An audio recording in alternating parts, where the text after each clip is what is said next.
ya fedha leo baada ya miaka 10 utakuwa tofauti sana na yule ambaye alikuwa hajui kanuni na maarifa kuhusu fedha. Kinachotofautisha duniani, wote kiukweli tuna macho mawili, wote tuna masikio haya, wote tuna pua hizi. Yaani kila mmoja Mungu amempa neema ya kuwa na vyote.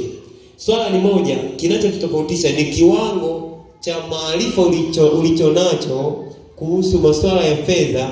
Kinachotofautisha kwamba huyu afike ngazi fulani, huyu afike ngazi fulani.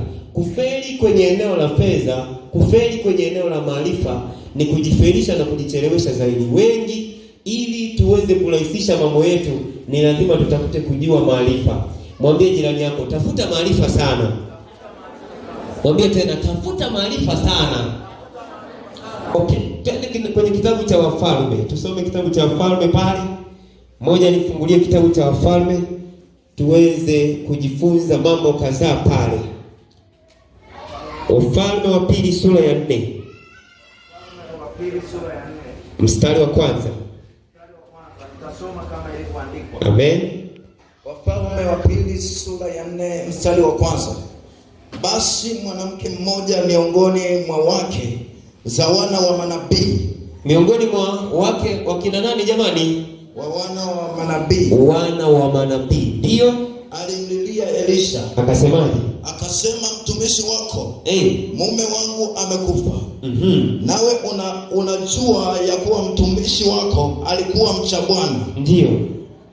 Na aliyemwia amekuja ili ajitolie wana wangu wawili kuwa watumwa. Elisha akamwambia, nikufanyie nini? Niambie, una kitu gani nyumbani? Akasema, mimi mjakazi wako sina kitu nyumbani ila chupa ya mafuta. Amen. Asante. Mwanamke mmoja miongoni mwa wake za wana wa manabii alimlilia Elisha akasema, mtumishi wako mume wangu amekufa, nawe unajua ya kuwa mtumishi wako alikuwa mcha Bwana. Hebu sema, mtumishi wako alikuwa mcha Bwana.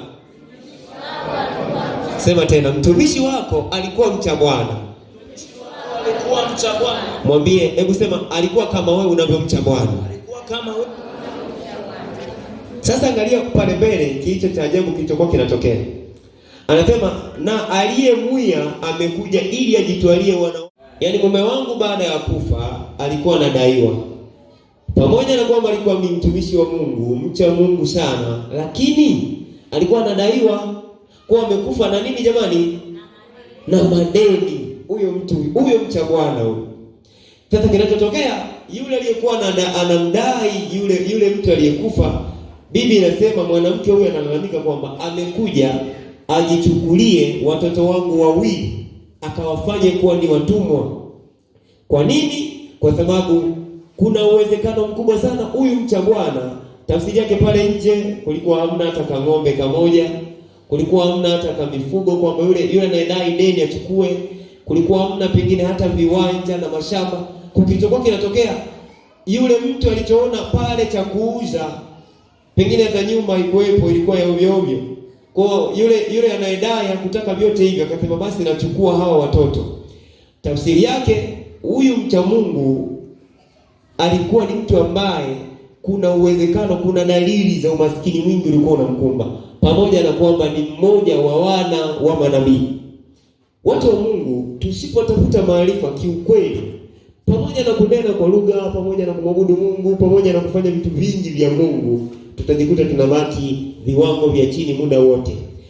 Kanuni duniani ndizo zinazoongoza maisha. Ukifeli kwenye eneo la kanuni, umefeli kupata matokeo unayoyataka. Kanuni ndizo zinazokupa majibu sahihi au zikakutoa kwenye majibu sahihi. Watakatifu wa Mungu, haleluya. Wangapi tunachukia umaskini? Mnipungie mkono namna hii. Wangapi tunachukia sana umaskini? Maana kumbe ni watu wote tunachukia umaskini. Lakini kinachotufanya kuwa viwango vya chini ni nini? Ni viwango vya maarifa tulionayo kuhusu fedha.